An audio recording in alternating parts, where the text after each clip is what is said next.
मनोज जी, ये कहा जा रहा है ना कि भारतीय जनता पार्टी ऐसे ही कलाकारों के खिलाफ लगातार लगी हुई है, चाहे वो सोशल मीडिया प्लेटफॉर्म हो, चाहे अन्य इस तरह की एजेंसियां हो जो सरकार के खिलाफ बोलते रहे हैं।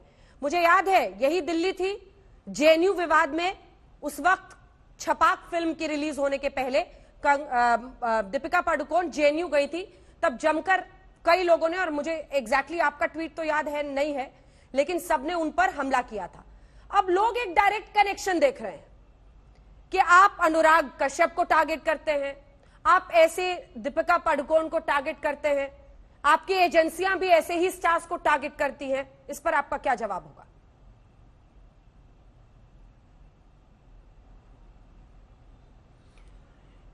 ये बिल्कुल मैं आपको क्लियर करूं कि भारतीय जनता पार्टी कोई उसका विरोध किया हो इस नाते कभी भी बदले की भावना से काम नहीं करती। हमने आपको मैं याद दिलाऊं, जब दीपिका पादुकोण जेएनयू में टुकड़े टुकड़े गैंग के साथ खड़ी हुई थी तो भी मैंने कहा था कि शायद दीपिका से गलती से ऐसा हो गया होगा, दीपिका को नहीं पता होगा किसके साथ खड़ी हैं। लेकिन अब दीपिका का जिनके साथ खड़ा चित्र आया, अब वो देश में चर्चा का विषय है, लेकिन हमारा उससे लेना देना नहीं। आप विचारों से क्या कहते हो? भारतीय जनता पार्टी बहुत ही बड़े विचारों की, बड़े दिल की पार्टी है। हम इतनी छोटी छोटी बातों में किसी का विरोध या सजा देने की बात नहीं करते। हम तो आज बिना नाम लिए ड्रग्स में जो लोग लिप्त हैं, जिनके खिलाफ लड़कियों को मोलेस्ट करने का इस तरह का केस है, तो फिर हमारा उसमें एक ही मत है कि अगर कोई आया है शिकायत तो उसमें जांच हो, जांच के बाद दूध का दूध पानी का पानी हो, और जो भी दोषी हो, चाहे वो मोलेस्टेशन हो, चाहे वो ड्रग्स में लिप्त होना हो, अगर दोषी इशारा सीधे तौर पर आप ही के सहयोगी और भोजपुरी के जरिए आपसे जुड़े हुए रवि किशन की तरफ है, गोरखपुर के सांसद की तरफ। संजय राउत सही कह रहे हैं? क्या है अंजना जी ना, देखिए संजय राउत जी ने क्या क्या कहा है उसकी समीक्षा तो आने वाले समय में होगी। उन्होंने जैसे शब्द महिलाओं के लिए प्रयोग किए हैं, उन्होंने जैसी बदले की कार्रवाई का पैरोकारी करी है और फिर लिखते हैं उखाड़ दिया, तो ये सारी चीजें तो अब पब्लिक डोमेन में है और जो एक बार आ गई वो डिलीट भी नहीं हो सकती है। मैं समझता हूं रवि किशन ने बहुत ही साहसी ढंग से एक ऐसे छत्ते में वहां पे अटैक किया है जहां से बहुत लोगों का बिलबिलाना वाजिब है, जहां से बहुत जो लोग गलत हैं उनको परेशानी हो रही होगी। लेकिन हम सब सांसद के रूप में भी और एक कलाकार के रूप में भी हम इस बात के पैरोकार हैं कि जब बात उठे तो जांच होने दो ना। ये जांच को रोकने के लिए कौन अड़ंगा लगा रहा है? अपनी बड़े रसूख के बल पे अपने को बचाने की कौन कोशिश कर रहा है? ये इस देश में नहीं होना चाहिए। जब सवाल उठा है तो जांच हो, दोषी हो तो सजा हो। आपने टेस्ट पर कुछ नहीं बोला, वो कह रहे हैं सांसदों का भी टेस्ट हो। किसके ऊपर? टेस्ट पर। संजय राउत कह रहे हैं कि जो देश की संसद में ये सवाल उठा रहे हैं ड्रग्स का, उनका भी टेस्ट हो। नहीं,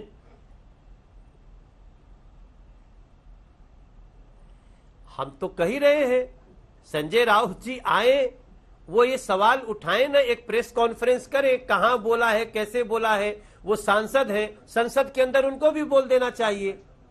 संजय राउत जी तो संसद आए थे ना, तो जब उनके मन में कोई बात है तो संसद में बोले, और अगर किसी के ऊपर भी आरोप होगा तो फिर उसमें आगे बढ़ते हैं। हम कहां किसी को जांच से, हम संजय राउत जी को यही बोल रहे हैं कि जांच को मत बाधित करिए। अगर सवाल उठे तो जांच करें, हम इसके लिए बिल्कुल सहर्ष तैयार होंगे। अच्छा, ये जो पूरा ड्रग्स का मामला अब सामने आया है, मामला देखिए 14 जून को सुशांत सिंह राजपूत की मौत के साथ शुरू हुआ था। आप कह रहे हैं जांच को जानबूझकर दबाया जा रहा है। और लोगों के नाम आ सकते थे, इसकी वजह से मुंबई पुलिस जांच ठीक से नहीं कर रही थी। ड्रग्स का ये रैकेट सीबीआई ईडी की एंट्री के बाद आया। चैट उन्होंने एनसीबी को दिया है, एनसीबी ने जांच आगे बढ़ाई, एनसीबी ने जांच आगे बढ़ाकर देखा और अब देखिए मामला दीपिका पादुकोण तक पहुंच गया है। अब सवाल यही है कि आप बार बार कह रहे हैं किसको बचाने के लिए, तो मैं ही आपसे पूछ लेती हूं, आप लोग रोज कहते हैं किसको बचाने के लिए संजय राउत ये कर रहे थे, किसी को बचाने के लिए महाराष्ट्र पुलिस ये कर रही थी, किसको बचा रही थी सर? क्या जानकारी है आप लोगों के पास, किसको बचा रहे थे ये लोग? देखिए अंजना जी, महाराष्ट्र पुलिस देश की और दुनिया की जो सबसे दक्ष पुलिसिंग होगी उनमें से एक है। और अगर महाराष्ट्र पुलिस इस ड्रग्स पेडलर्स का, ड्रग्स रैकेटियर्स का अगर पता नहीं लगा पाई तो इसमें महाराष्ट्र पुलिस का दोष नहीं मानता मैं। कोई ना कोई तो है जो इन जांच में जाने के लिए उनको रोक रहा है। सुशांत सिंह राजपूत के हत्या के केस में मैं उसको बार बार बोलूंगा, हमारा मन अभी भी यही कह रहा है कि यह हत्या है, लेकिन ऐसे केस में अगर 85 दिन तक एफआईआर नहीं होगी तो नेचुरली हमारा सवाल उठेगा। अगर उसको किसी अन्य स्टेट में एफआईआर होगा, लोग आएंगे, उनको जबरदस्ती पुलिस को क्वारंटीन कर दे, अनुमति लेके आने वाले को, सवाल उठेगा।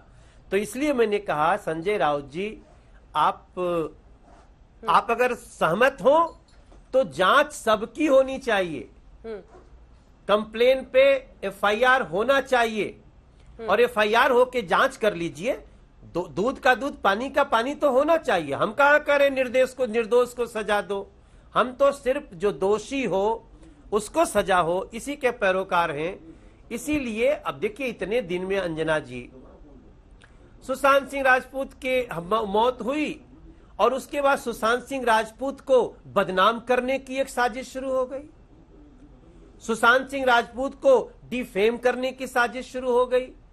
अब तो सुशांत है नहीं कि वो जवाब देगा, लेकिन ये सारा कुछ देखने के बाद, मात्र इसलिए नहीं कि मैं बिहार का एक बच्चा हूं, इसलिए भी कि इस देश के और पूरी दुनिया के एक्टिंग फोरम पे उभरते हुए सुशांत सिंह राजपूत के साथ जो अन्याय हुआ है उसकी जांच क्यों बाधित हुई, ये तो सवाल आज भी हो रहा है, कल भी होगा। साक्ष्य नष्ट किए गए हैं, आज भी पता है, कल भी पता होगा। फिर भी हमारा इतना ही कहना है, आज तक के साथ में शेयर कर रहा हूं कि इन सारी चीजों में जिसका भी नाम आए, जिसके ऊपर सवाल उठे, उसकी जांच हो और सही दिशा में हो और दोषी पाए जाने पर सजा हो। हमारा आज इतना ही कहना है, क्योंकि हम भारतीय जनता पार्टी के सांसद हैं, हम बहुत जिम्मेदारी के साथ हर बात करना चाहते हैं।